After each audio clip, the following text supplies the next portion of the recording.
Y vamos a empezar ya el coloquio. La idea es que esto dure 1 hora y cuarto aproximadamente, dejando unos minutos al final para preguntas del público. Por razones técnicas solo podemos tomar preguntas de sala y no de personas que nos estén viendo en streaming.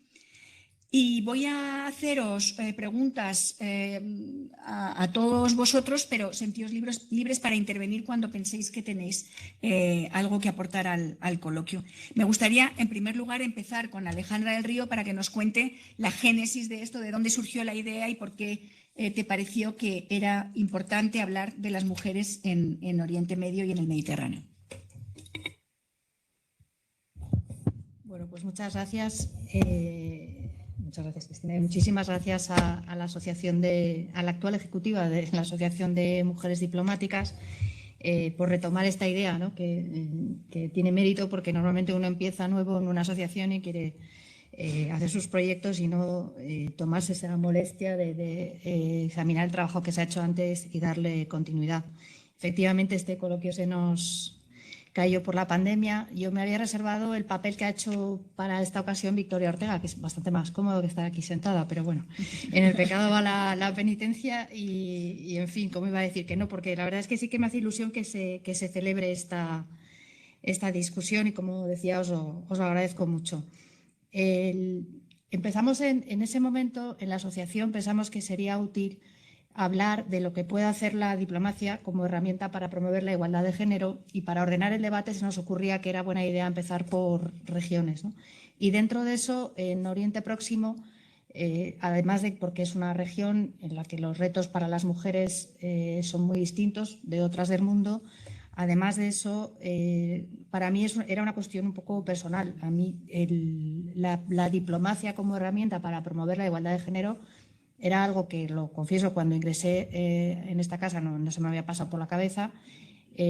Cuando me voy destinada a Qatar, me encuentro en ese momento, 2003, que lo pedía otro compañero, estos los que somos diplomáticos, perdón, pero que está pegado en el escalafón, que quiere decir que tenía los mismos méritos que yo para pedir el puesto, solo que está un puesto por detrás, arietero, y cabía la duda, o al menos a mí me lo explicaron en su momento, que quizá cabía la duda de que le dieran a él el puesto antes que a mí, porque, claro, era pensando que era Qatar un emirato wahabí y los límites con los que me podía encontrar ahí, ¿no? Y que son límites reales, en el sentido de que en ese momento en Qatar, y estoy segura que hoy en día sigue siendo así, por ejemplo, las cafeterías pues tenían la zona de hombres, la zona de mujeres y la zona de familias, ¿no? Entonces, tus posibilidades de tomarte un café con un diplomático qatarí pues eran nulas. Y supongo que sigue siendo así. Con periodistas de Al Jazeera, ¿no? Pues podías tener el mismo problema. O sea, que se suponía que tu interlocución podía estar topada. Bueno, al final sí me destinaron ahí. Yo creo que se hablaba desde el desconocimiento de la realidad qatarí, que, como bien has dicho, es siempre mucho más compleja de lo que pensamos, porque Qatar sí tenía esas limitaciones. También es verdad que Qatar no tenía embajadoras en ese momento, pero sí tenía ministras. Tenía una jequesa todopoderosa, que yo creo que llegó a ser muy conocida en todo el mundo, porque además estaba trayendo mucha universidad extranjera y mucha ciencia, tecnología, cultura de otros países. Y bueno, pues con ella evidentemente era más fácil la interlocución para una mujer que para un hombre, ¿no? Con ella y con su equipo, quiero decir. O sea, que se hablaba desde el desconocimiento, pero además al llegar a Qatar, lo primero con lo que me encontré es con que la embajadora de Estados Unidos era mujer. Y no era casualidad. Los Estados Unidos, el equipo decía que también Estados Unidos es un país que tiene un grado de influencia y de penetración abrumador en cualquier país del mundo, ¿no? Entonces, ellos nunca les preocupan los límites de su interlocución, supongo. Pero al margen de eso, decían que ellos habían decidido nombrar mujeres en varios países de la región, precisamente como gesto político, para demostrar, bueno, nuestro gobierno sí confía en mujeres para puestos de este tipo, ¿no? En el caso de Qatar era un país entonces ya muy importante para Estados Unidos, porque ya tenían entonces su base militar allí, ¿no? Y para mí ese es el momento en el que empiezo a reflexionar sobre ese lado de la diplomacia, no ya de promover los derechos humanos en general, sino específicamente la igualdad de género. Que no se trataba quizá, o que no se trata de nombrar a mujeres embajadoras simplemente, sino simplemente hacer esa reflexión de cómo una persona que es feminista, ya sea una mujer o un hombre, y aquí están Arantxa y Alberto, que han sido embajadores en países y supongo que tienen una amplísima experiencia en esto, cómo se puede promover la igualdad. Y yo diría ya, un matiz que sí que quiero hacer es que la igualdad, punto, ¿no? Porque tendemos esa inercia a pensar que hay que promover la igualdad en los países que tienen culturas muy distintas de la nuestra, y en este caso pues en un emirato wahabí, y en realidad luego esto de, en fin, uno no mira lo suficiente a veces a su propia casa, ¿no? Y estoy pensando, precisamente sí es cierto que cuando estuve destinada en Naciones Unidas, lo veías a simple vista. Tú asistes a un debate del Consejo de Seguridad, lo ves por la tele, vamos, sobre mujeres, paz y seguridad, por supuesto, ¿no? Pero sobre niños y conflictos armados, por ejemplo, y tienes una igualdad más o menos, tienes paridad en las salas, en los 15 puestos que hay alrededor de la mesa.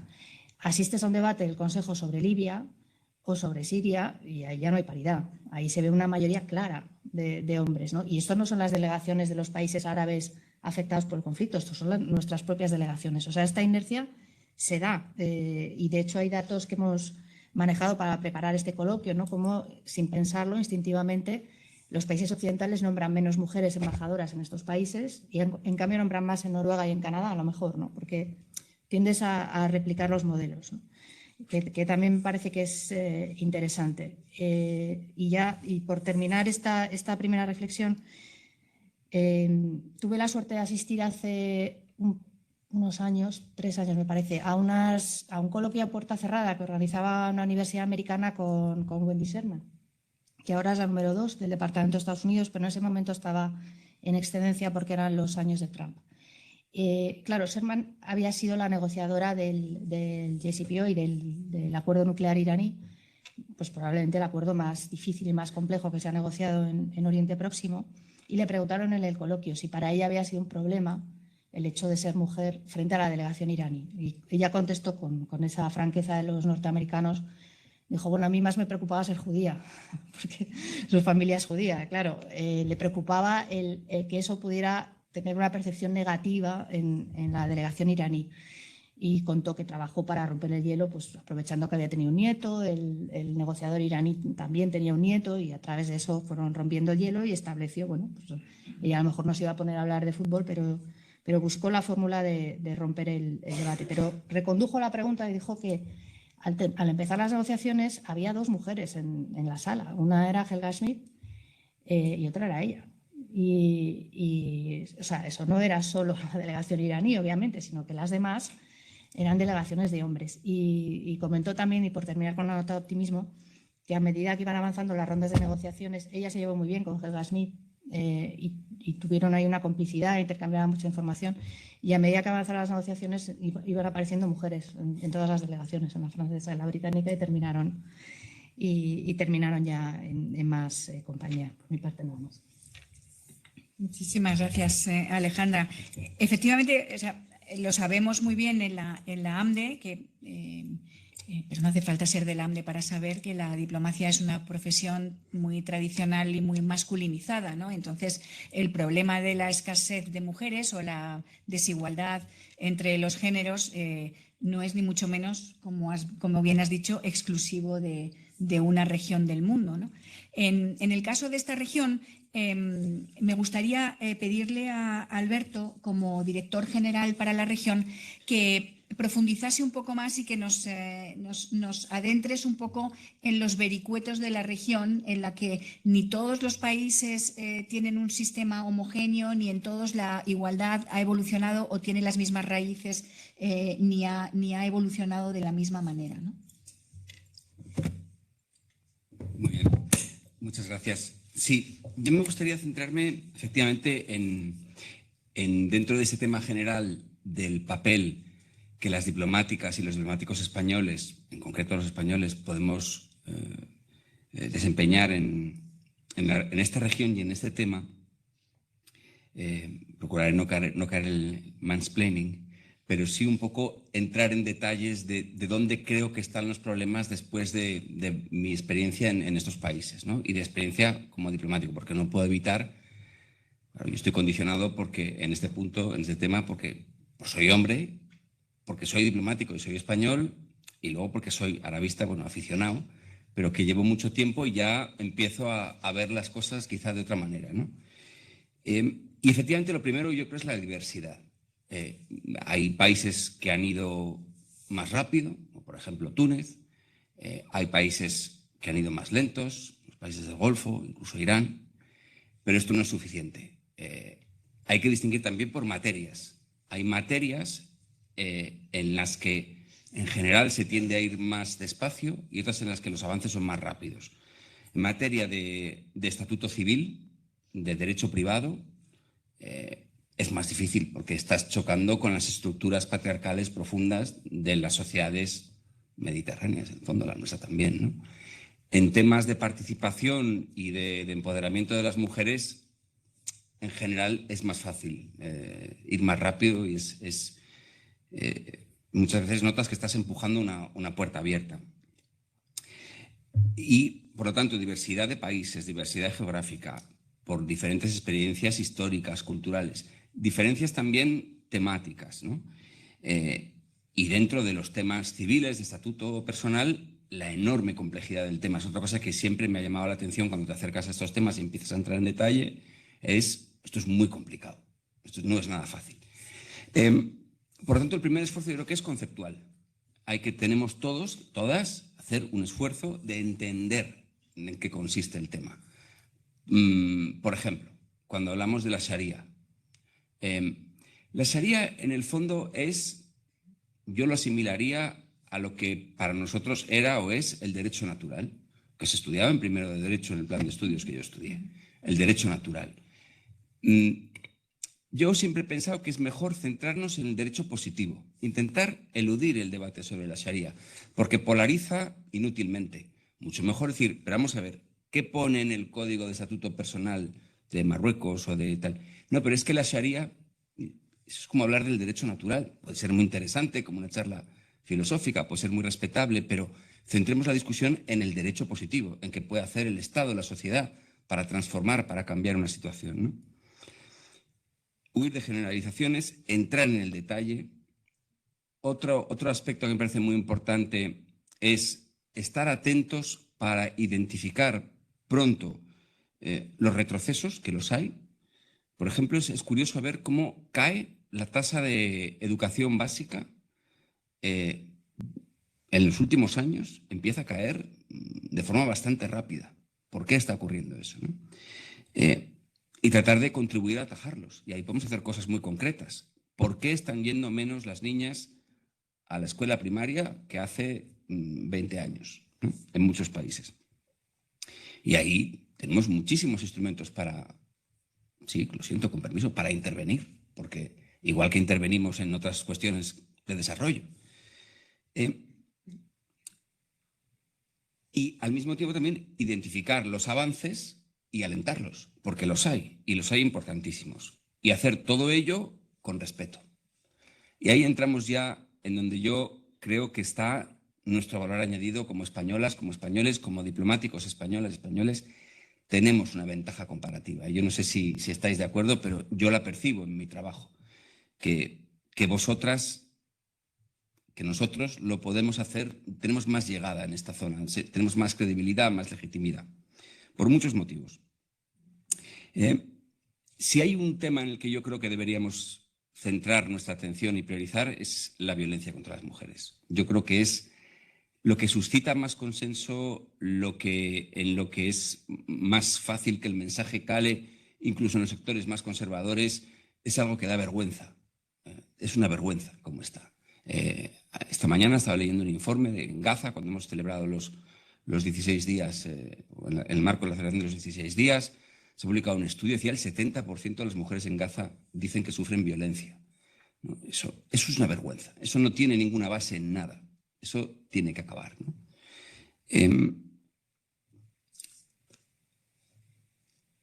Y al mismo tiempo resaltar, como he dicho, hay avances y hay avances muy importantes. El mundo árabe, el mundo mediterráneo, es un mundo en transformación, como el resto del mundo. Y en general, esa transformación es hacia una mayor modernidad, hacia una mayor apertura, hacia más derechos en general. Ya te digo, hay que empujar donde donde podemos empujar e intentar contener donde pensamos que se va hacia atrás. Entonces, motivos para la esperanza. Hace unos días, en el 26 de octubre, se reunió en Madrid la ministerial de la Unión por el Mediterráneo, que sacó un documento de 82 puntos, algunos de ellos muy concretos, y con un consenso. Ya es la quinta reunión que se celebra en formato UPM sobre mujeres. Ya va fraguando un consenso. Con cuestiones bastante detalladas, ¿no? Y ahí hay bastantes palancas sobre las que se puede trabajar. ¿Y dónde nos encontramos el problema? Cuando pues, no eran los países del Mediterráneo, eran países del este de Europa, que decían, no, hay que quitar la referencia al Convenio de Estambul, hay que... ni siquiera Turquía estaba pidiendo que se quitara la referencia al Convenio de Estambul, a pesar de haberse salido, ¿no? Entonces, muchas veces es otra cosa que me llama la atención, no está el problema donde pensamos que está. Hay problemas, pero luego también no es el único sitio donde hay conservadurismo o mentalidades patriarcales, ¿no? Hoy tenemos en Madrid 5 embajadoras de países árabes, que es un tema muy interesante, ¿no? Marruecos, Túnez, Sudán, Líbano, Jordania, tienen mujeres en Madrid, mujeres embajadoras. Y lo más curioso es que las 5 han expresado interés en la política exterior feminista de España y han dicho que quieren trabajar con nosotros en esto. Ahí la pelota está en nuestro tejado. ¿Qué podemos proponer a estos países que tienen interés en trabajar con nosotros sin rebajar la ambición de la agenda de política exterior feminista? Yo creo que ahí hay una agenda muy interesante. Es algo que es muy nuestro. Por lo tanto, ya para terminar, no censurar, porque yo creo que censurar polariza y encona. Hablar con respeto, pero hablar, dialogar sobre estos temas. Hablar también con los conservadores y las conservadoras, que los hay y las hay en la región, y ver qué les preocupa, cómo se pueden atender sus preocupaciones, que sean legítimas para permitir que sigan avanzando. Y sobre todo, animaros y animarnos a interesarse por esta región, porque es posible, hay un papel para las mujeres diplomáticas en esta zona y sobre todo para las españolas, porque tenemos ese poder blando, esa legitimidad, tenéis y tenemos para actuar. Y hay un enorme campo de acción. Esa es para mí la idea principal. Hay muchísimo que hacer. Muchas gracias. Gracias a ti, Alberto. Y esto me permite enlazar con la pregunta que quería hacerle a Arantxa. Justamente, si no me equivoco, fuiste la primera mujer diplomática española acreditada como embajadora en Jordania. Alberto nos ha hablado de las 5 embajadoras de la región que hay en Madrid en este momento. Creo que embajadoras de España en la región en este momento creo que solamente tenemos una, si no me equivoco. También depende un poco de cómo consideres de amplia la región, ¿no? Pero creo que en estos momentos solo una. ¿Cómo viviste tú tu experiencia en Amán? ¿Cómo es un tópico o es realmente una mujer en un mundo de hombres? Es decir, sabemos muy bien todas las que trabajamos en diplomacia que eso no es algo exclusivo, como hemos dicho, de Oriente Medio, ¿no? Que con frecuencia todavía seguimos estando en salas en las que hay la mayoría de hombres, es aplastante. ¿Cómo fue para ti esa experiencia en Amán? Gracias, Cristina. La verdad es que mi experiencia fue muy positiva. Yo debo decir que en Amán, además, había bastantes mujeres embajadoras coetáneas conmigo. Hubo un momento en que la embajadora de Estados Unidos, primer donante de ayuda financiera a Jordania, era una mujer. La directora del Banco Mundial, también gran donante de ayuda financiera a Jordania, era una mujer. La embajadora alemana, segundo donante importante a Jordania, era una mujer. La delegada de la Unión Europea era una mujer. Y no sigo, pero yo recuerdo en un almuerzo que dice, caramba, dije yo, aquí tenemos una cuota de poder francamente impresionante. Entonces, trabajar con mujeres diplomáticas, me refiero a embajadoras o directoras de organismos multilaterales, es algo que se vive con bastante naturalidad en un país como Jordania, ¿no?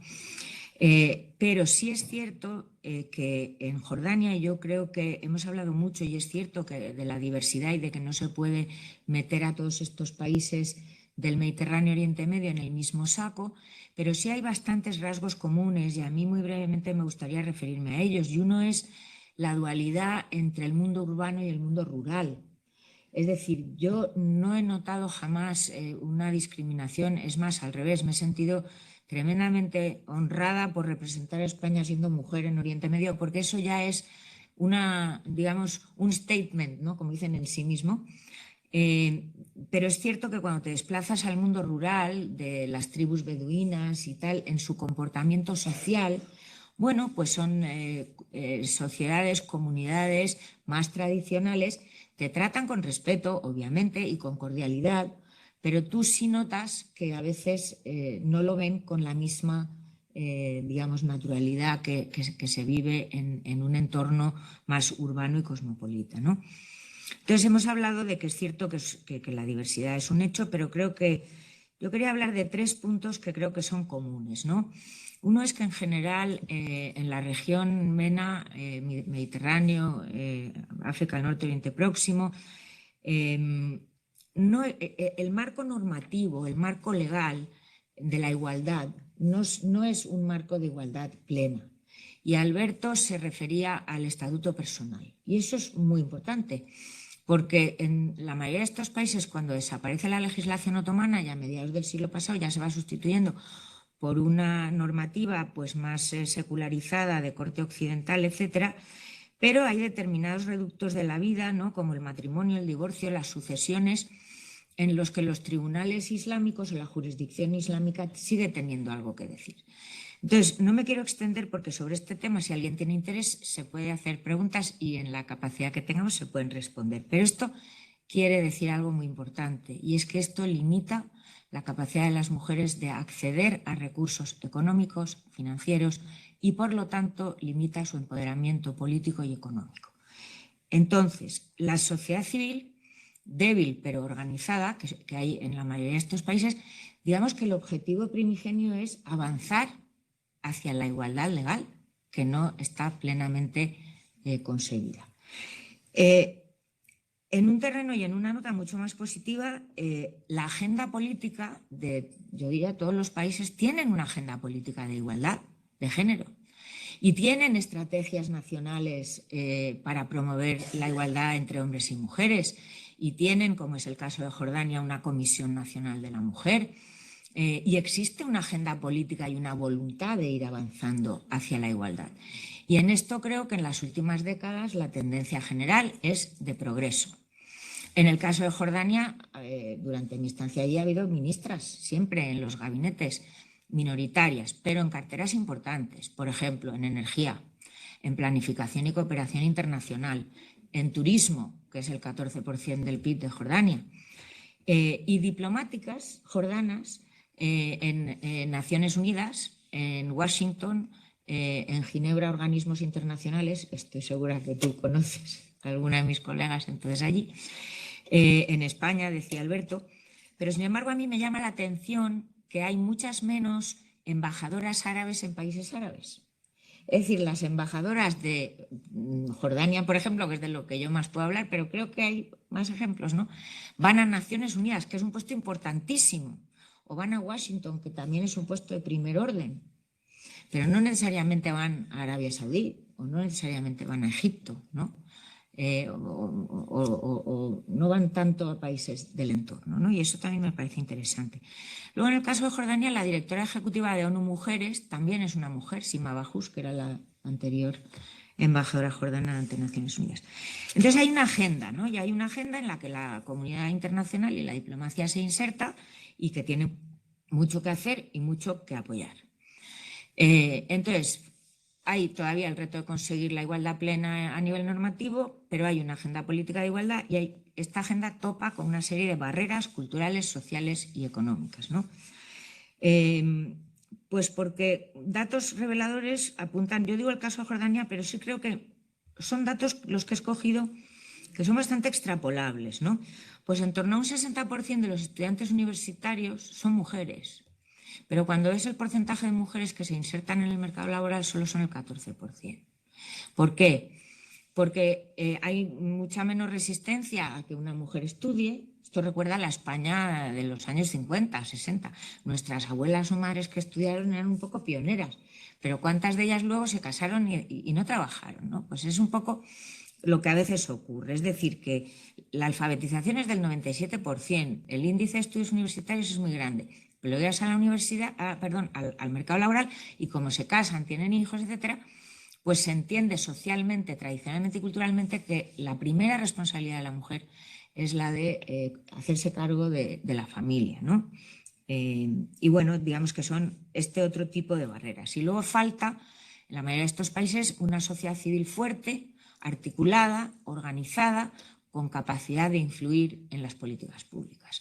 Y es un punto muy importante, creo yo, en el que la comunidad internacional y la diplomacia se debe insertar en apoyar a fortalecer a la sociedad civil desde el respeto del marco del país en el que uno trabaja, ¿no? Y luego, por hablar del último punto, que ya me quería más referirme, como me decía Cristina, ¿no?, a mi experiencia como embajadora.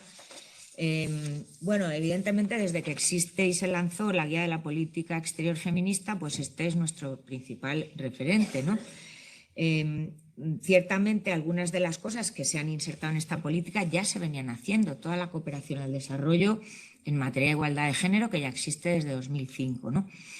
Y aquí quiero decir que a mí me llamaba la atención que todos los países casi, ¿no?, donantes hacen proyectos en materia de igualdad de género. O es una prioridad transversal o es sectorial, o las dos cosas. Pero en el caso de España, por ejemplo, creo que es muy importante trabajar con la Unión Europea en programación conjunta y también nos hemos beneficiado mucho de proyectos de cooperación delegada. O sea, trabajar varios países juntos en temas que tienen que ver con el empoderamiento político, económico, proyectos, ¿no?, que van dirigidos al apoyo a la mujer en general, ¿no? Luego, hablando de política exterior feminista, pues no puedo dejar de mencionar la puesta en marcha de la Agenda Mujeres, Paz, Seguridad, la resolución 1325, porque en el caso de Jordania, de hecho, se convirtió el Plan Nacional de Acción en un referente regional, se presentó en Nueva York, en la sede de la ONU, bueno, porque tuvo un enfoque muy participativo de elaboración, porque la Comisión Nacional de la Mujer allí, que coordina todos los ministerios, incluido Defensa, el que haya más mujeres en las fuerzas de seguridad, en el ejército, etcétera, han hecho y están haciendo un trabajo muy bueno. Y en concreto, pues doy este ejemplo, ¿no? Esto viene un día el coordinador de la OTC y dice: embajadora, es que yo creo que esto, pues hombre, es interesante tal, pero claro, es que solo hay 4 países que lo están financiando. Y dije yo, pues mejor que mejor, nosotros el 5º. Y ahí estaban Noruega, Finlandia, Canadá, y Reino Unido, y nos metimos. Y esto también nos da, además, todo ello, mucha interlocución con autoridades, con organizaciones de mujeres.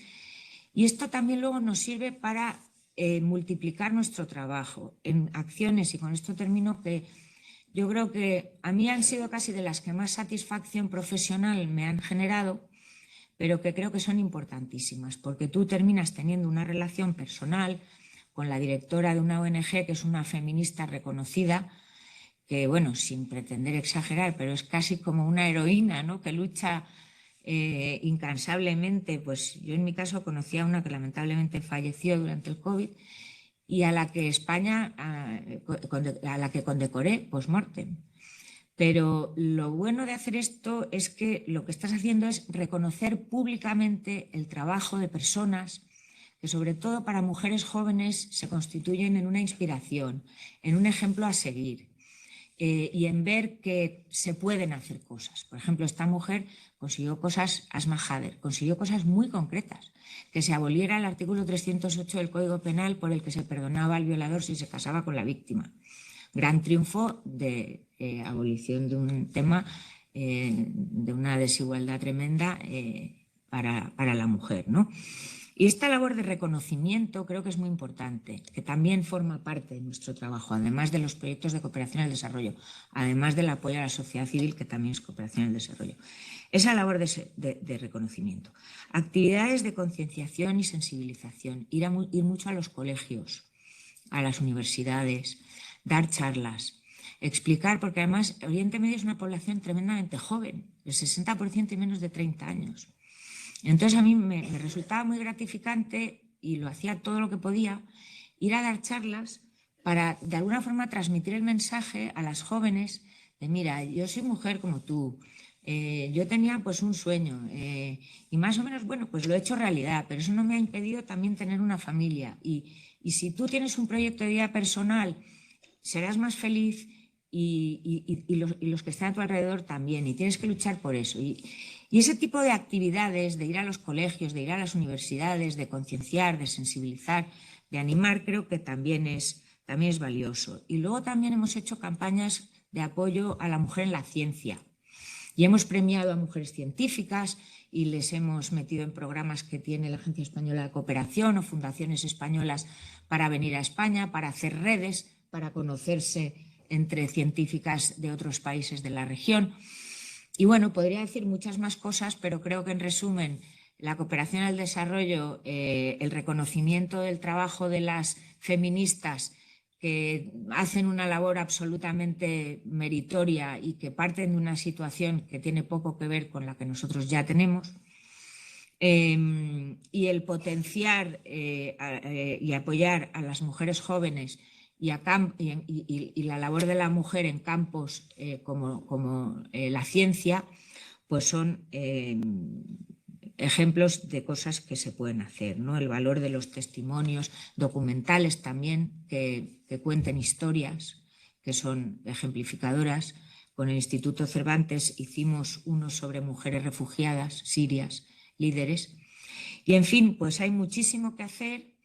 Yo creo que en las últimas décadas en general en la región se han conseguido bastantes avances, pero no quiero dejar de apuntar que también hay riesgos, porque el COVID ha supuesto un riesgo, como hemos visto, y un retroceso en cierto modo. Y luego, pues yo sé que es un tema, en fin, delicado, pero también hay procesos, digamos, de islamización en la región, ¿no? Que no siempre, ni mucho menos, pero a veces, pues, eso genera dualidades que son a veces difíciles de conciliar, ¿no? Pero en general, yo creo que la agenda de la mujer en la región avanza positivamente y creo que enviar mujeres embajadoras o diplomáticas o en cualquier ámbito, en la propia cooperación a la región, en sí mismo es un mensaje, y es un mensaje muy positivo y un mensaje muy deseable. Gracias y perdón si hablé mucho. No, y ha sido, yo creo que además te quiero agradecer en particular porque has dado muchos ejemplos de cómo a través de la diplomacia se puede ejercer ese factor dinamizador y de cambio y de avance hacia la igualdad de género, que era lo que comentaba al principio Alejandra, que fue la pregunta que te hiciste para llegar a la conclusión de que sería interesante organizar un coloquio así. Yo quería ahora pasar a Emma Parisi y preguntarte, Emma, en tu experiencia en Libia, no solamente experiencia profesional como mujer destinada en un país de la región, sino también porque el tema del conflicto, la resolución de conflictos, ¿no? El papel de las mujeres en la resolución de conflictos, si a nivel global las diplomáticas, o sea, si solo el 15% de los diplomáticos del mundo son mujeres, si miramos mediadores y negociadores, la cifra baja muchísimo más, ¿no? Sobre todo mediadores creo que está como en torno al 3%, ¿no? ¿Cómo viviste tú esto en los años que pasaste en Libia y cuál fue tu percepción del papel de la mujer en estos procesos negociadores? Bueno, muchísimas gracias, Cristina. Gracias a la AMDE por organizar este evento. Me parece muy, muy oportuno y muy apropiado. Y gracias a Alejandra por idearlo y a la actual Junta por ponerlo en marcha. Yo creo que en el caso de Libia, y bueno, quizás en todos los casos, debemos diferenciar, por un lado, lo que es la situación de las mujeres del país, de lo que es la presencia de mujeres de la comunidad internacional en el proceso político que está siguiendo ese país. En el caso de Libia, y empezando por la primera cuestión, me imagino que ocurre igual en el resto de países de la región que estamos estudiando hoy. Sobre el papel, realmente cumplen con muchos de los requisitos que la comunidad internacional establece como los parámetros esenciales para tener sobre el papel, como te digo, la igualdad de género. Por ejemplo, en Libia tiene ratificada su participación en la CEDAW, en su protocolo facultativo, presenta con regularidad sus informes de la Plataforma de Acción de Pekín, presenta también regularmente los EPUs en el Consejo de Derechos Humanos, atiende las recomendaciones en la medida en que puede, etcétera, etcétera. Pero luego, una cosa es lo que hay, incluso, el proyecto de constitución que hay ahora mismo sobre la mesa habla de la igualdad de género, la igualdad más bien entre hombres y mujeres. Por lo tanto, sobre el papel tenemos, como decía yo creo un poco Alberto, esos elementos que nos dicen, bueno, pues estos países están cumpliendo. El problema es cuando vas a la realidad, ¿no? A la igualdad real y efectiva de las mujeres en estos países. He estado mirando un poco los datos y he encontrado un informe de ONU Mujeres con una universidad de Melbourne, en donde hacen un estudio estadístico y llegan a la conclusión de que el 71% de los hombres en Libia consideran que los papeles de liderazgo en las comunidades deben residir en hombres, que las mujeres no están capacitadas para asumir ese papel de liderazgo. 71% de los hombres, pero el 55% de las mujeres libias considera exactamente lo mismo, que las mujeres no deben ocupar esos puestos de liderazgo. Por lo tanto, el trabajar con las mujeres, como decía Arantxa y como también decía Alberto, hay conservadurismo no solamente en fin, hay conservadurismo en todas las sociedades, ¿no?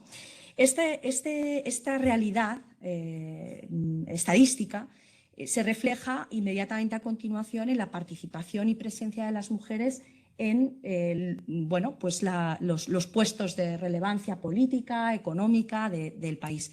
En el caso libio, el gobierno actual, desde mi punto de vista, ha hecho un intento de introducir una agenda de género, efectivamente, y bueno, pues hay algunos ejemplos que me parecen interesantes.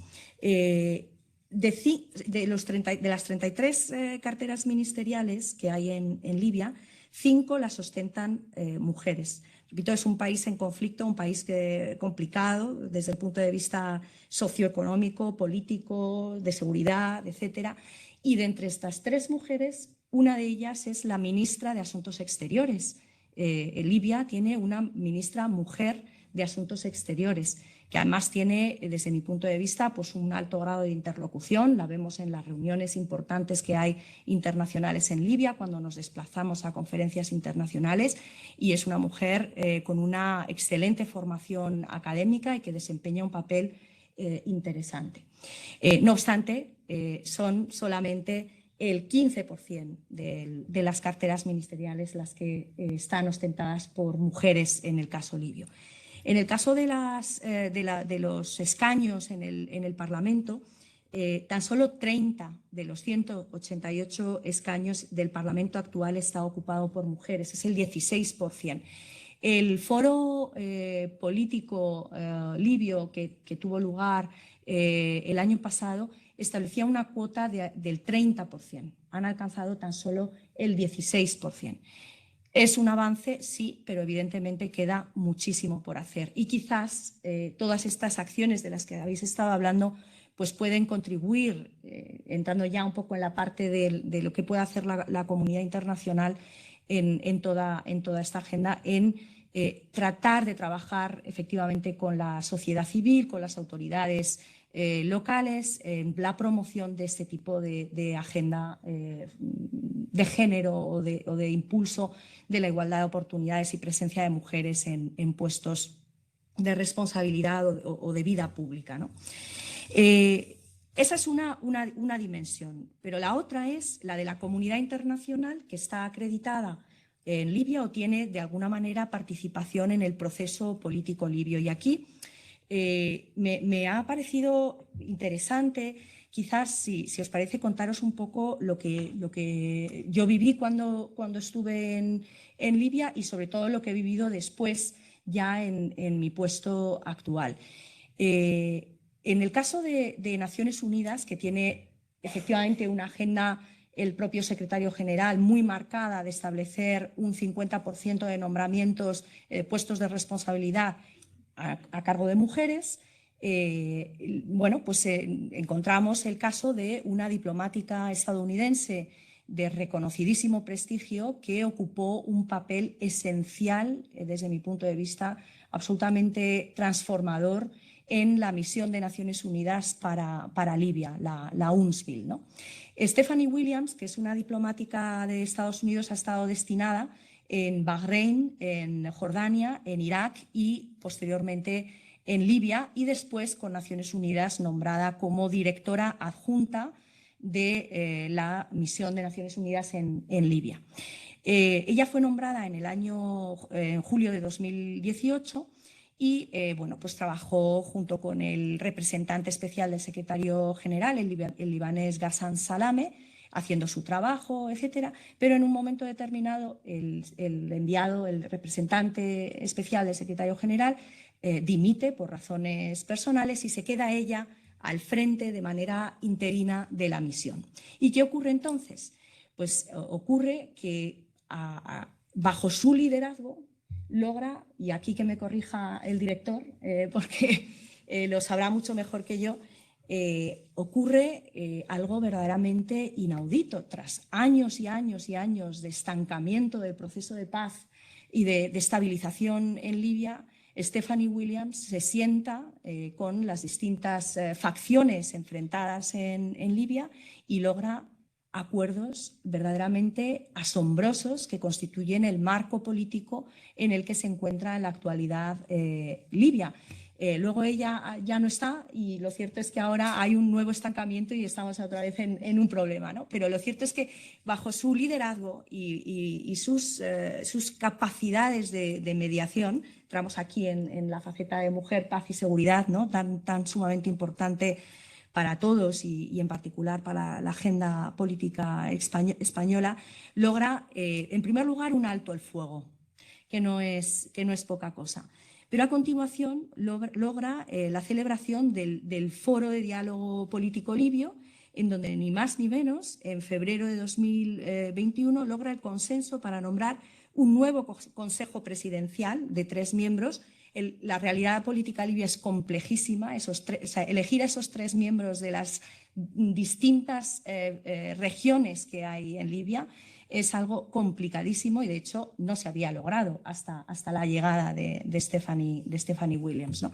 Logra, por tanto, el nombramiento de los 3 miembros del Consejo Presidencial, el nombramiento de un nuevo primer ministro, que se ratifiquen estos nombramientos en la Cámara de Representantes, que es la del este, es decir, una de las partes enfrentadas en el panorama político libio, y el nombramiento de un gobierno de unidad nacional que es el que actualmente está internacionalmente reconocido. Por lo tanto, el logro de una mujer mediadora al frente de manera interina, porque no era la titular, para lograr esto verdaderamente es admirable. De hecho, al hilo de este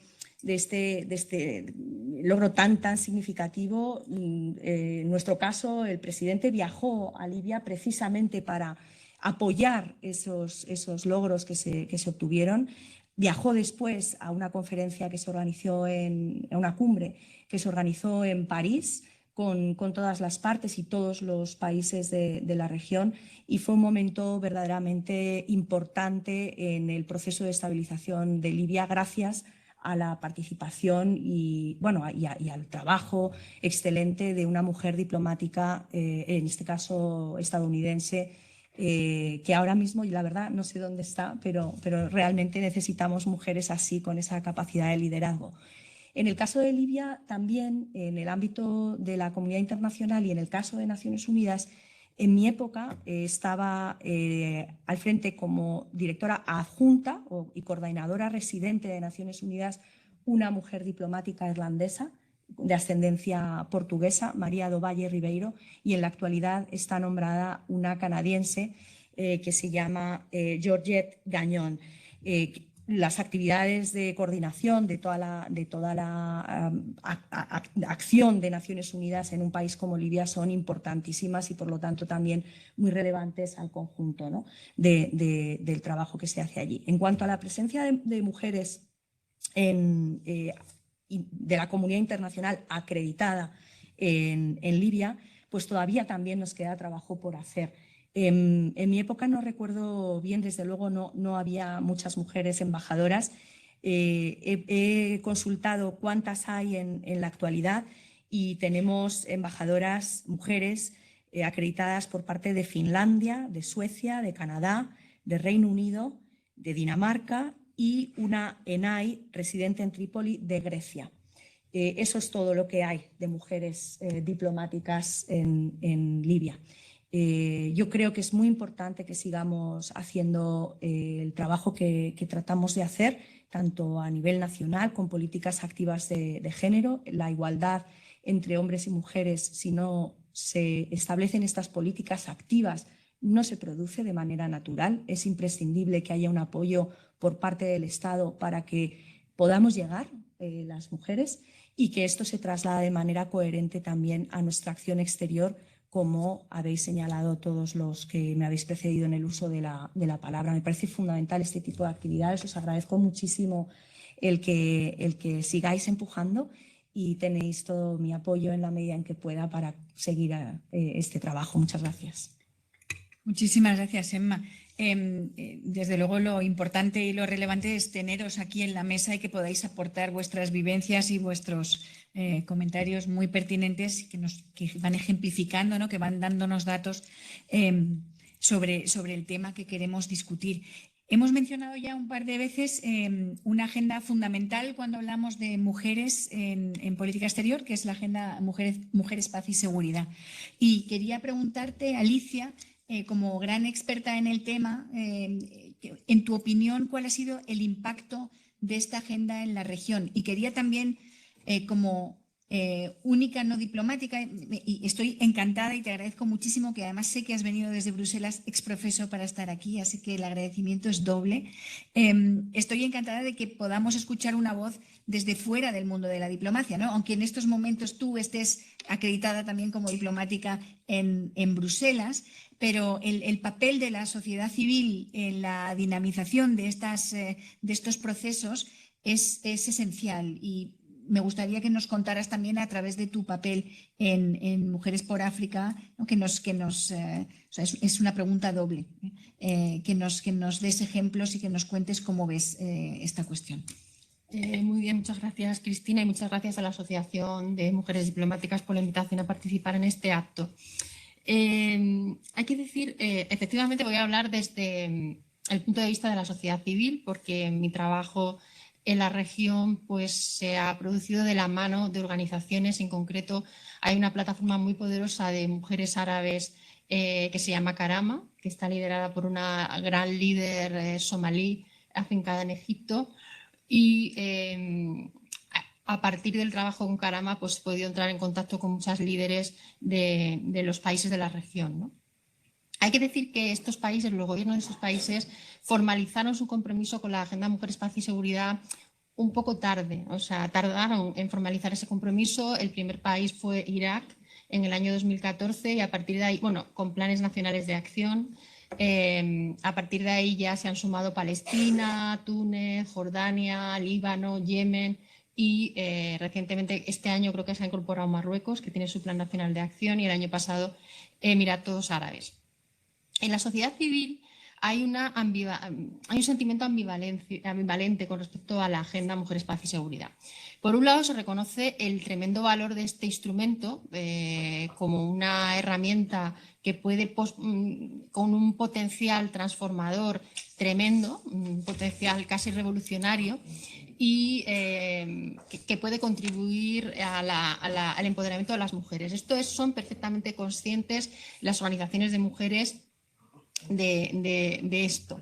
Pero también hay una gran frustración. Hay una gran frustración por la falta de avances en la implementación práctica, ¿no?, de la agenda, ¿no? Lo que decía Emma, la diferencia entre lo formal, Y la realidad, eso en el caso de la Agenda Mujeres, Paz y Seguridad, es el gran desafío, ¿no? Convertir el compromiso sobre el papel en realidades concretas que mejoren la vida de las mujeres, ¿no?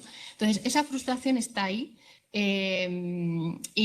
Puedo dar varios ejemplos, ¿no? en distintos ámbitos. Uno de los objetivos centrales de la Agenda Mujeres, Paz y Seguridad es la lucha contra la violencia sexual, los conflictos armados, ¿no? En los informes anuales que presenta el Secretario General de Naciones Unidas sobre este fenómeno, pues hay lo que se llaman perpetradores recalcitrantes, es decir, los países que aparecen en la lista prácticamente no han cambiado, lo único que ha salido ha sido Costa de Marfil como situación post-conflicto, pero el resto de los países permanecen más de 5 años, los últimos 5 años no ha variado esa lista. Y ahí encontramos, pues, por ejemplo, Irak, ¿no? Irak, Yemen, Siria, Libia, están en esa lista del secretario general. Entre estos países, algunos tienen Plan Nacional de Acción, es el caso de Yemen y de Irak, y hay 2 que son Libia y Siria, que no tienen Plan Nacional de Acción. Es decir, vemos que el Plan Nacional de Acción realmente no ha supuesto una diferencia, no ha impedido que Irak siga en la lista o Yemen, ¿no? ¿Qué es lo que falla en estos planes nacionales de acción? Y esto no es algo que ocurra únicamente en los países de la región, es generalizado, es la falta de financiación. No hay recursos para llevar a cabo lo que se establece en los planes, de nuevo, sobre el papel. En el caso de Yemen es un plan sin presupuesto. En el caso de Irak es un plan que tiene formalmente un presupuesto, pero en realidad eso es como una estimación de gastos, porque luego no hay una asignación presupuestaria. De hecho, Irak, que como digo fue el primer país de la región que adoptó el Plan Nacional de Acción, de hecho llevan ya 2 y han anunciado que se va a realizar un tercer plan. En las evaluaciones que se han ido realizando periódicamente dentro del país sobre el estado de implementación de estos planes, se reconoce que realmente para afrontar las distintas crisis que han ido surgiendo desde 2014, pues se han desviado fondos que en principio estaban previstos para el desarrollo del plan a otros objetivos, ¿no? Y esto es una queja constante de las organizaciones de mujeres, que no hay fondos y que tampoco hay flexibilidad para permitir que muchas de estas organizaciones que tienen una estructura muy precaria, que no pueden afrontar la gran burocracia que supone muchas veces acceder a estos fondos, ¿no? Que tampoco son lo suficientemente flexibles como para adaptarse a una situación de emergencia, ¿no? Una mujer que tiene que salir del país, que tiene que coger un autobús, que no tiene dinero, necesita el dinero para coger un autobús o un avión, y para eso tiene que rellenar muchísimos papeles, presentar justificantes, cosas que no existen, ¿no? En la realidad más inmediata de estas mujeres. Entonces, es cierto que hay también logros, ¿no? En Irak, por ejemplo, se ha adoptado una ley muy importante para reparar el daño ocasionado por el ISIS a las víctimas mujeres yazidíes. Esta ley interna de Irak es un punto de referencia, ¿no? Y bueno, hay ciertos logros, pero en general hay una gran frustración. En el ámbito de la participación política, que es el otro gran pilar de la agenda, el otro gran objetivo, la participación de las mujeres política y sobre todo en las negociaciones de paz, aquí las quejas se centran, y se da muchísimo en esta región, en que esa participación es meramente simbólica. Es una participación simbólica, es una participación formal. Por ejemplo, una de las líderes sirias, una líder siria muy reconocida, Mona Ghanem, formó parte del advisory panel que creó Mistura, el representante especial de Naciones Unidas en el conflicto sirio, la negociación, ¿no? Era un panel asesor. Y ella, está absolutamente frustrada. O sea, todo es un continuo. Piensa que hay una gran decepción con Naciones Unidas, con el enviado especial. La conclusión es que ella consideró que ese panel no servía absolutamente para nada.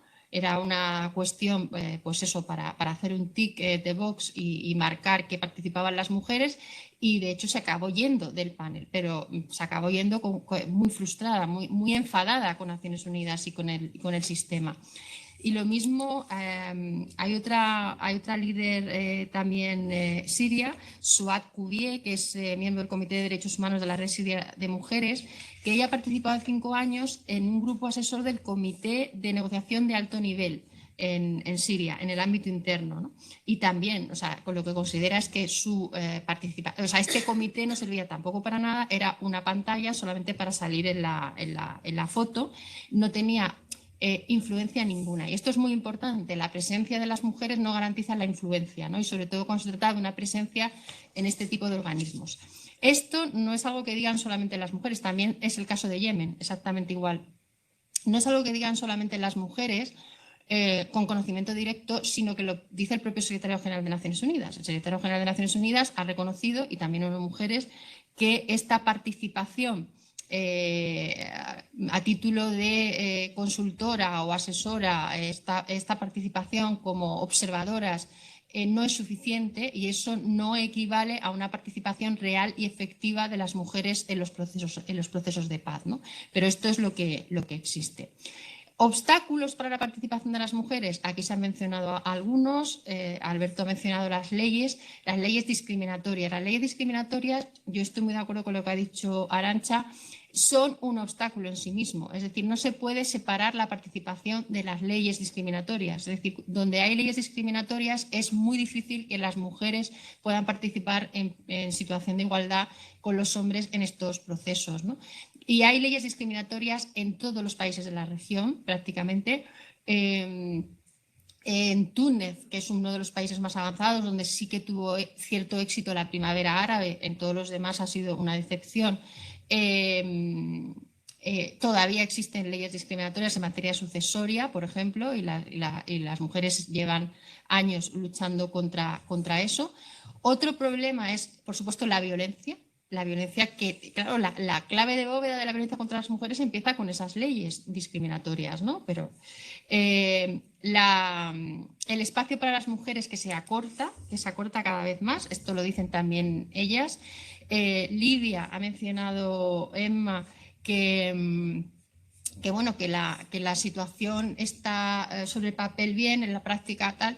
Ha habido dos incidentes muy recientes, ¿no? El tema de la ministra de la Mujer, que firma un MOU con ONU Mujeres para desarrollar un plan nacional de acción en Libia sobre mujeres, paz y seguridad, y le dictan una fatua considerando que lo que debe hacer, que ese MOU debe ser denunciado inmediatamente, y que además Libia debe abandonar la CEDAW. Y de hecho el resultado ha sido que en febrero de este año, la ministra de la Mujer ha tenido que renunciar al MOU. Es decir, no han podido celebrar ese MOU con ONU Mujeres. En Libia, la ministra de Asuntos Exteriores ha anunciado que van a adoptar una política exterior feminista. Pero yo, hablando con las líderes libias, en concreto con Sara Langui, que es una libia que está exiliada en Egipto, ella se preguntaba qué significa que va a adoptar una política exterior feminista, porque es verdad que la ministra de Asuntos Exteriores, como ha dicho Emma, pues tiene mucho coraje y es muy potente, ¿no? Pero le dictarán otra fatua cuando quiera desarrollar esa idea que tiene, ¿no? Bueno, pues la financiación es uno de los problemas, la falta de mecanismos de control con respecto a la aplicación de las resoluciones 1325. Yo creo que ahí no puedo entrar en detalle por el tiempo, pero hay una cosa un desarrollo muy positivo, que es la conexión entre la agenda en el ámbito del Consejo de Seguridad con los organismos de derechos humanos. El Consejo de Derechos Humanos, eso fue patrocinado por España, la adopción de una resolución muy importante a finales de 2020, creo, donde se pedía a la alta comisionada de Naciones Unidas para los Derechos Humanos que controlara la aplicación de la agenda. Entonces ahí eso y el comité CEDAW de alguna manera controlan, ¿no?, la aplicación de la agenda. Y luego otra de las demandas de las mujeres de la región es que se controle el comercio de armas. Es decir, el comercio de armas, que ahora se extiende a las armas tecnológicas, ¿no? El tema de los drones y las nuevas armas, ¿no? La juventud, se ha dicho aquí, es muy importante. Lo ha dicho Arantxa. En Irak, por ejemplo, hay un dato muy indicativo, ¿no? Más del 50%, creo que es el 53% de la población iraquí tiene menos de 18 años. Entonces, hay que vincular la agenda Mujeres, Paz y Seguridad con la agenda Juventud, Paz y Seguridad. Y eso está clarísimo en esta región. O sea, es una es una cosa muy importante, y cooperar con las organizaciones de mujeres. Y ahí, como ha dicho Alberto, las organizaciones españolas y el feminismo español es una referencia para las mujeres de la región, porque nosotros no estábamos muy lejos de donde están ellas ahora. Hace poco tiempo que en realidad nosotros nos incorporamos al mundo occidental y a las libertades, ¿no?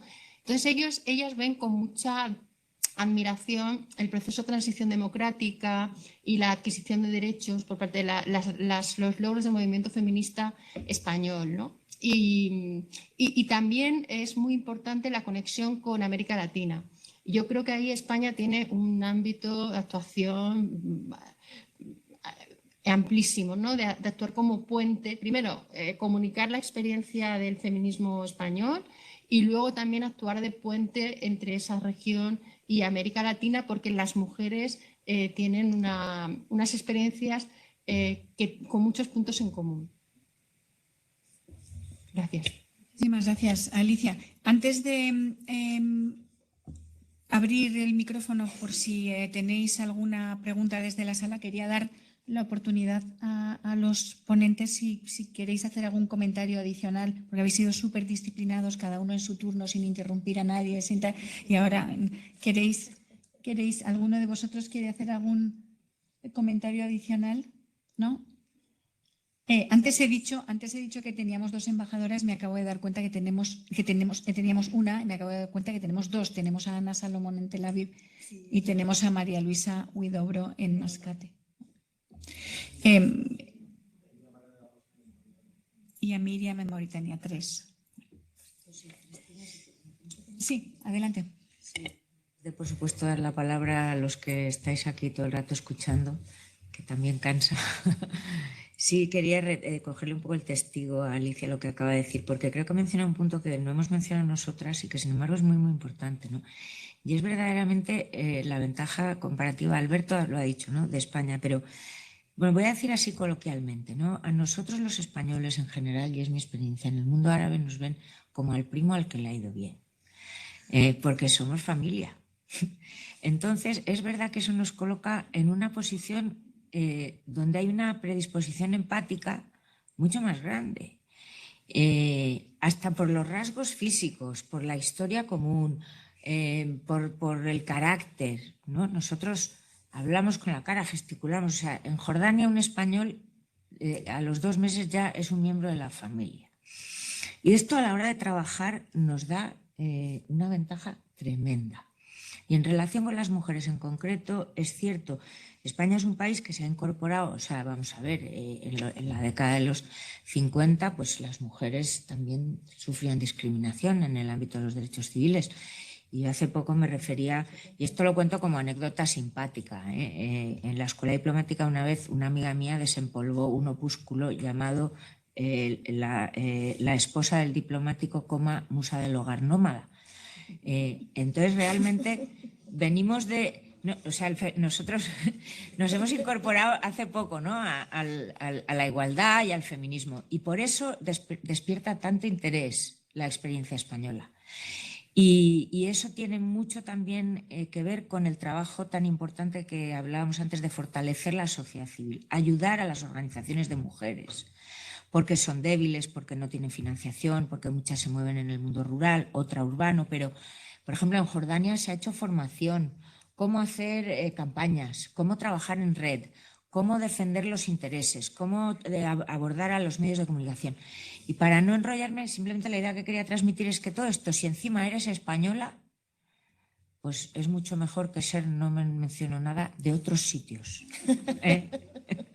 Esto que sirva como cuña publicitaria para las que estén pensando destino en los próximos meses, ¿no? Estamos ahora en periodo de reflexión prebombo, que se piense bien la oportunidad de ir a estos países y tener un impacto real, ¿no? Quería ahora, está Cristina preparada con el micrófono por si alguien de la sala quiere hacer una pregunta. Mario Saavedra y Álvaro Ortega.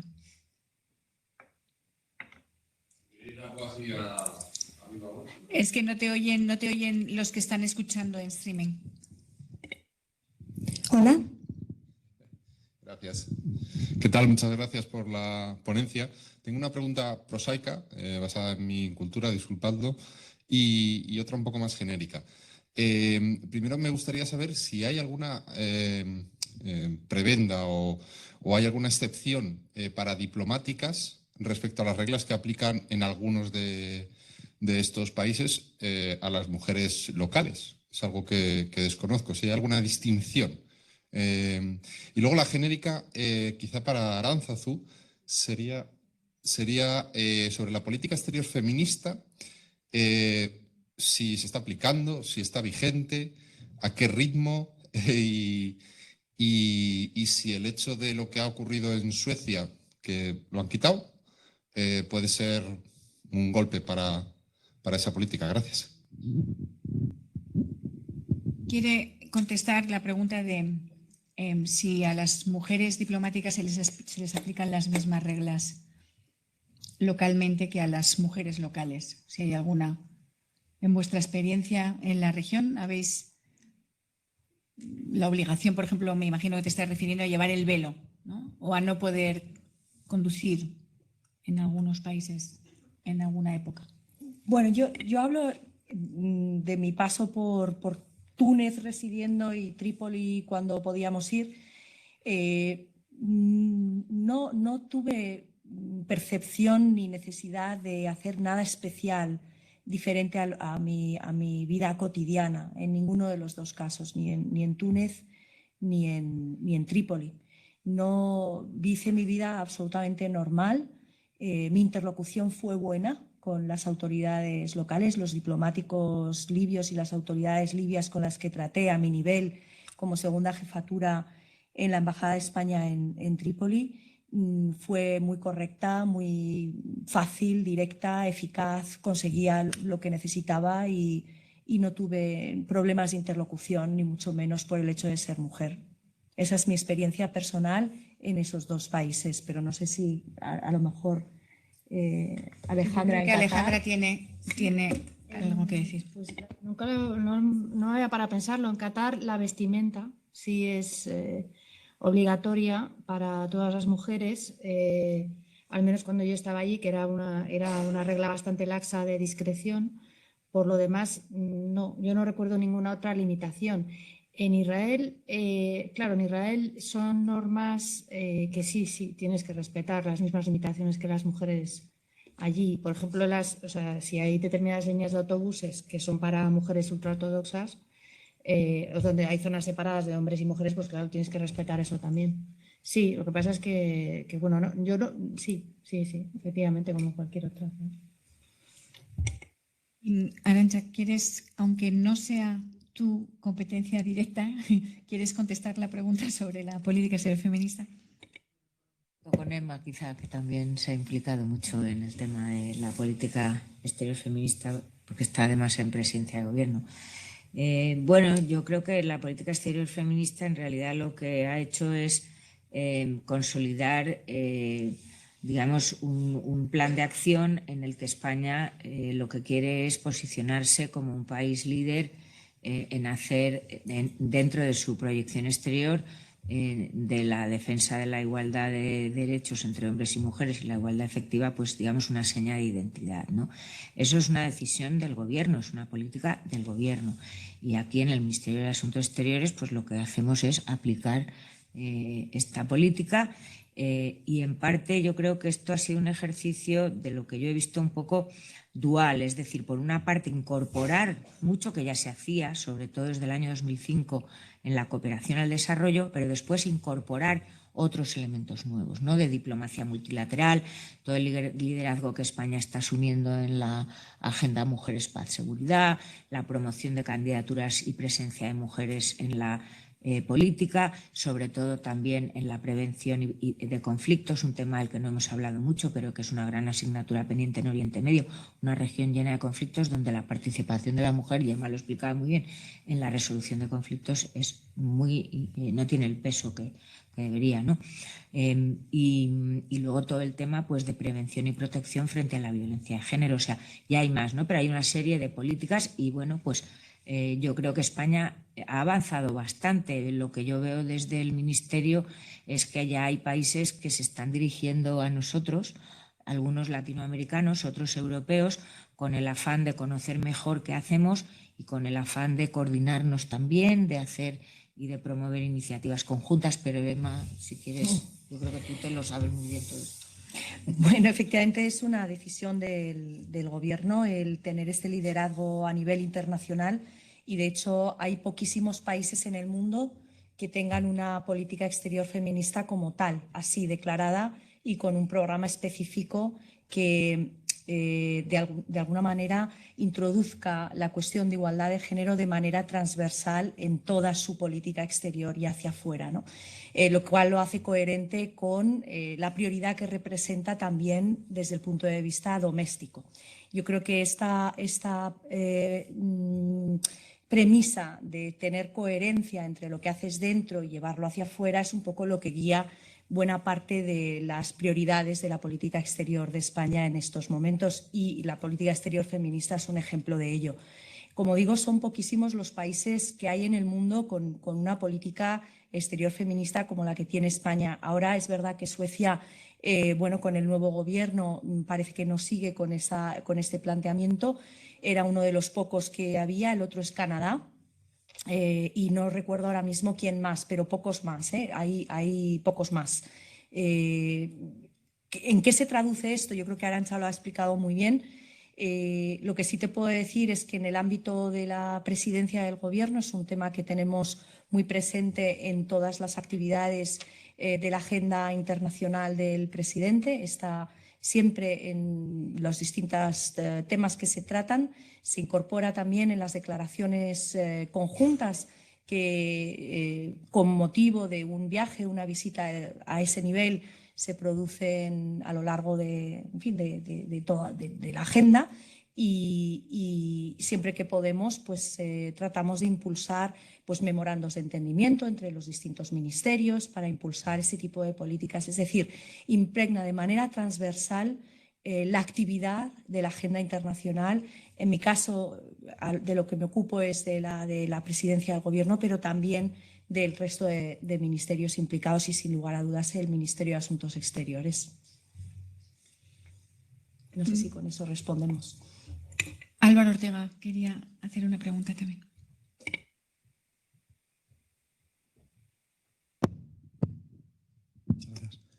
Muchas gracias. Uy, qué alto se me oye.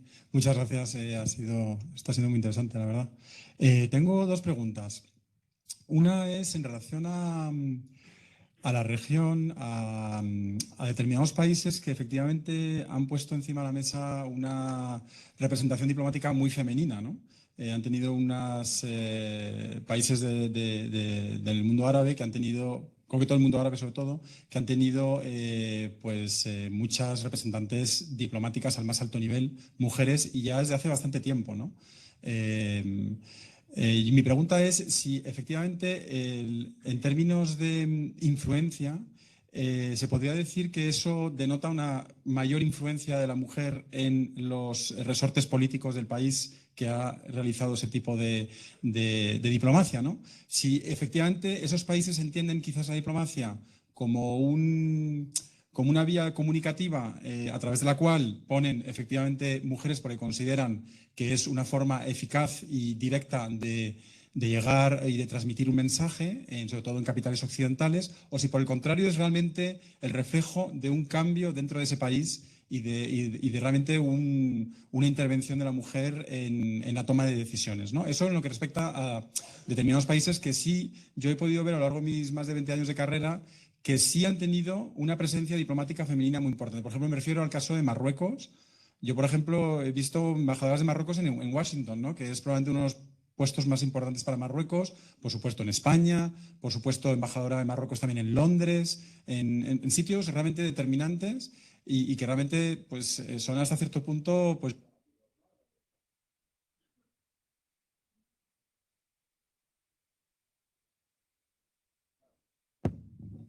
sí, que son llamativos en el sentido de que van contra la idea general de que quizás en los países árabes la mujer está pues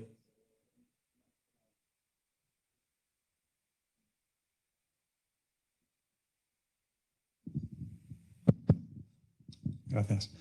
Entonces, eso es una primera pregunta. Y la segunda pregunta que quería preguntar, y valga la redundancia, es si efectivamente habéis mencionado dos ejemplos muy poderosos, que son los de Wendy Sherman y Stephanie Williams, realmente muy, muy poderosos, con una influencia muy directa en temas de paz y seguridad y de una manera realmente muy, muy impresionante. Yo estaba destinado en Washington cuando Wendy Sherman era la jefa de la delegación americana en la negociación nuclear y hacía puntualmente una rendición de cuentas de su trabajo cada semana o cada 15 días y era verdaderamente espectacular porque verdaderamente se la veía en un track profesional muy, muy avanzado y con mucha influencia. Pero mi pregunta es, en el caso de nosotros optar, como queremos optar, por una política exterior feminista y con mujeres al frente de misiones diplomáticas importantes, ¿el papel o la misión diplomática de esa mujer diplomática debería diferir en algo del papel que podríamos desarrollar como hombres diplomáticos? Es decir, ¿pensáis que por ser mujer una embajadora de España, por ejemplo, y por ejemplo Arantxa a lo mejor puede también dar aquí una opinión, tiene quizás un matiz o un añadido o una resta o un papel distinto al que podría desempeñar un diplomático hombre? ¿O por el contrario pensáis que realmente la agenda es absolutamente igual, horizontal, y los objetivos de esa misión diplomática española van a ser exactamente los mismos? ¿Quién se atreve? Alberto. Todas las diplomáticas Victoria, con eso. O sea, no, yo creo que ya lo he dicho antes, Arantxa.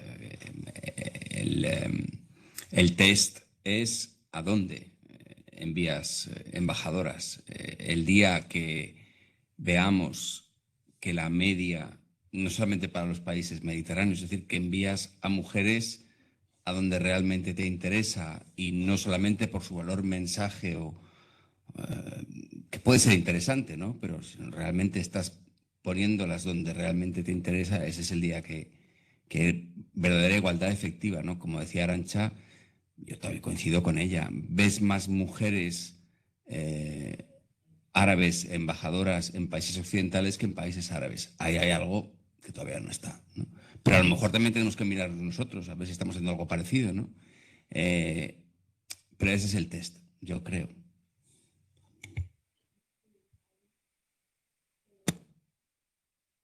Es un tema muy interesante. Muy buena pregunta. Yo no creo, creo que lo he dicho antes, no se trata de ser hombre o mujer, se trata de ser feminista desde el punto de vista de persona que crea en la igualdad entre mujeres y hombres y en teoría, por tanto, tiene que dar igual. En la práctica sí que creo que las mujeres tendemos a tener más sensibilidad y más interés por estos temas, aunque solo sea por la cuenta que nos trae, pero por distintas razones también, por la experiencia personal, etcétera. Y luego tenemos el valor añadido cuando hablas de temas muy complejos como la violencia sexual en conflicto, la violencia de género así en general. Bueno, pues creo que tenemos un cierto valor añadido, pero efectivamente yo no creo que haya ninguna diferencia. Lo que sí que creo que es importante es que un gobierno se lo crea. Y cuando te lo crees, se nota. Entonces, si nunca jamás has tenido una embajadora en Washington o nunca jamás en París, nunca jamás en Moscú, nunca jamás ante Naciones Unidas, ante la RPUE, yo no digo que eso no significa que no te lo creas, pero es indicativo. Y como bien acaba de decir Alberto, no solo puedes mirarles a ellos, nos tenemos que mirar también. Algo es indicativo, pero el papel lo puede defender exactamente igual un hombre que crea la igualdad. Es más, seamos sinceros también, no todas las mujeres son feministas. Y hay mujeres seguro que de diplomáticas de todos los países que en absoluto tienen esa sensibilidad, ¿no? Eso por supuesto. Yo, si me permitís, querría añadir que el test, aparte de dónde, el test es doble, es cuántas y dónde, ¿no? Y se me estaba ocurriendo cuando os oí hablar que a lo mejor a Marruecos en este caso, ¿no? Porque es el ejemplo del que estamos hablando, le pasa lo contrario de lo que nos pasa en España, ¿no? Que somos, en términos de avances numéricos, estamos bastante bien. Y sin embargo hay ahí unos techos de cristal, ¿no? Es decir, cosas que las marroquíes ya han hecho, ¿no? Ya ha habido embajadoras en puestos pues, en París o en Madrid o en Washington, cosa que España no ha hecho todavía, ¿no? Sí, Emma. Y no solo en las jefaturas de misión, ¿eh? O sea, yo creo que es hemos estado varias aquí en Naciones Unidas, lo ha apuntado un poco Alejandra al principio, es muy, muy, muy significativo cuando te metes en una sala de la tercera comisión que va de derechos humanos o algo de cooperación o algo de salud o algo de todo este tema, son muchísimas más las mujeres, pero ahora te metes en la comisión de desarme, no hay ni una. Y no es un problema de los países de la región que estamos tratando ahora, es un problema global, porque ahí están todos los países representados. Y no te estoy hablando de jefes de misión, te estoy hablando de delegados, de delegadas que cubren determinados temas que, por la razón que sea, se les asigna dentro de la configuración interna de cada una de las misiones, en Nueva York o en Ginebra, pues a unos unas cosas y a otras otras.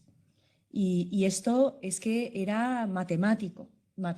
Tú entrabas en una sala de Naciones Unidas y sabías casi por cómo estaba compuesta la participación de qué estaban hablando, más o menos.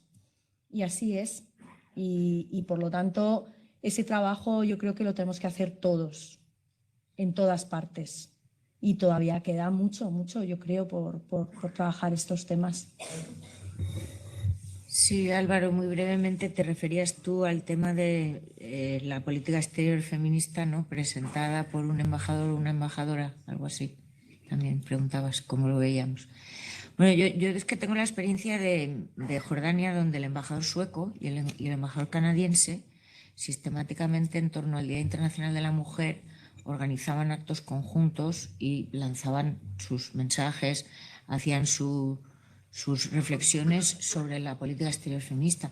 Y yo creo que en estos países donde las feministas son las mujeres, fundamentalmente, porque en España hay muchos hombres feministas, digámoslo también, ¿no? Pues el oír a un hombre feminista también tiene su valor y es muy poderoso. Y yo creo que ahora los embajadores de España, todos hombres y mujeres, ya están recibiendo instrucciones mucho más definidas por la aplicación de la política exterior feminista de hacer este tipo de cosas más activamente. No quiero decir que no se hicieran, porque mucho de hecho ya se hacía, sobre todo en el ámbito de AECID y cooperación, pero ahora de una forma mucho más clara, sistemática, haced algo para una campaña con este tema en torno a este contexto.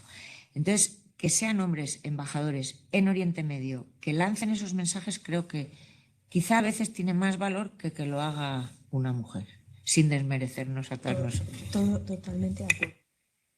Antes de cerrar, hay una última pregunta, Carmen Cano. Cristina, si le puedes acercar el...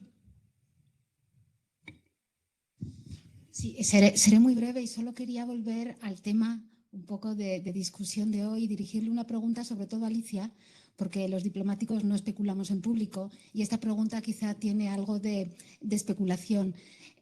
Yo no he estado nunca en puesto en Oriente Medio, pero en las regiones donde he estado he visto que las mujeres siempre han sido un motor de cambio.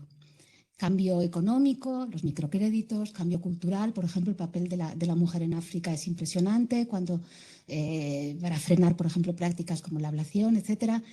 Con la caída de la Unión Soviética vimos cómo el hombre se hundía junto con el ejército y junto con la industria pesada y fueron las mujeres las que se arremangaron dispuestas a sacar a la familia y a la sociedad adelante.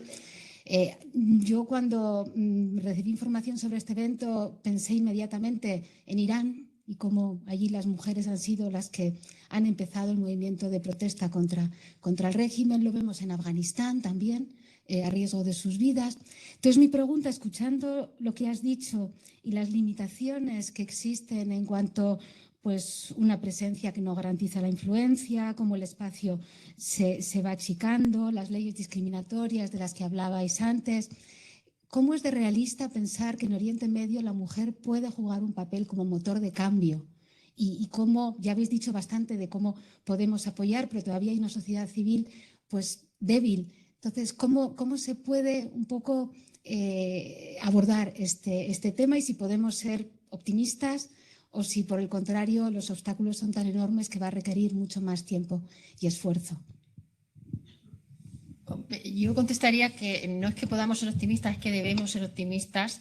Y cuando ves, si has estado en África y has podido trabajar allí, yo también he tenido la oportunidad de trabajar allí con Mujeres por África, y aquí hay una compañera, Marta Villa, que dirigió la fundación durante años, que me acompañó en muchas de esas aventuras en África. El ejemplo de las mujeres en Oriente Medio es igual. Las líderes de Oriente Próximo son impresionantes. O sea, las mujeres líderes en Oriente Próximo tienen un poder, o sea, un empoderamiento muy importante. Están actuando, además en Oriente Próximo, más que en el África subsahariana. Yo creo que hay una involucración en política, por ejemplo, más clara en el ámbito de Oriente Próximo que en el África subsahariana. O sea, el pasar del activismo de la sociedad civil al ámbito político, ese salto es muy difícil. En el África subsahariana tienen más dificultad, en Oriente Próximo yo creo que están un poco más avanzadas. Y luego en el plano de la elaboración y de la conexión del pensamiento feminista en un plano intelectual con la acción, eso también están súper avanzadas en Oriente Próximo, ¿no? Es realmente, por eso, es decir, viendo ese ejemplo de liderazgo de las mujeres en todos los países de la región, yo creo que no podemos más que ser optimistas, ¿no? Y tenemos que creer que se va a conseguir esa igualdad, igual que tenemos que creer que se van a establecer sistemas verdaderamente democráticos en esos países, porque va unido, ¿no? Y está claro que va unido en estos países, porque las mujeres ya no están dispuestas a rendirse ni a dejarse pisotear. Lo están intentando con todas las fuerzas.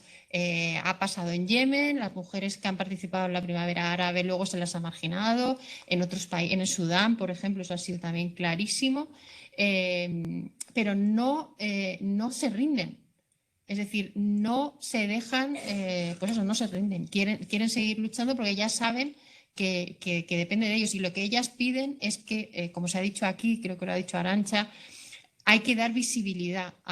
Nosotros podemos contribuir como parte de, como España, a dar visibilidad a ese trabajo que se está haciendo por parte de estas mujeres, porque es realmente impresionante.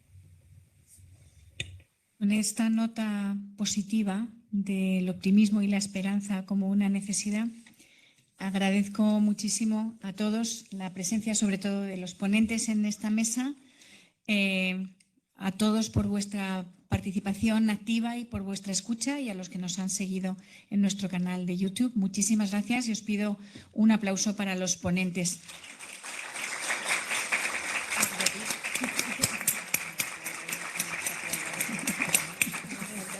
Cristina, yo puedo aplaudiros.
Sí, tampoco he hablado de Irán,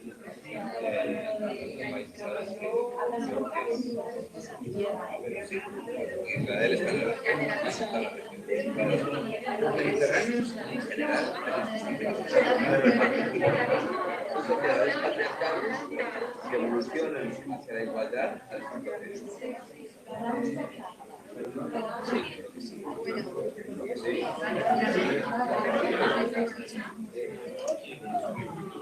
Entonces se trata de dialogar, de hablar, de intercambiar experiencias, de intentar lo que es y de intentar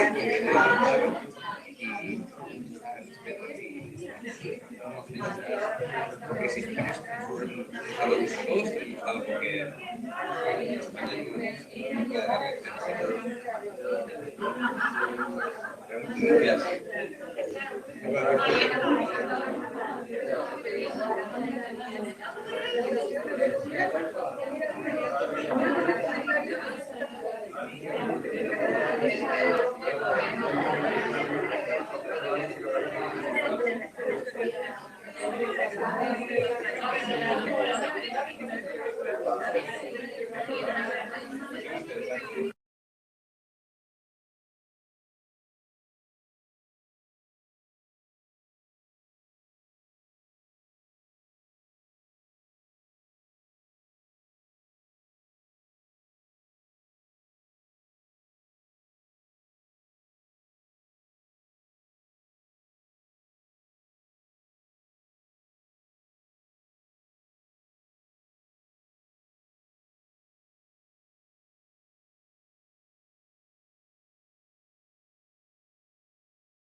Es súper complejo.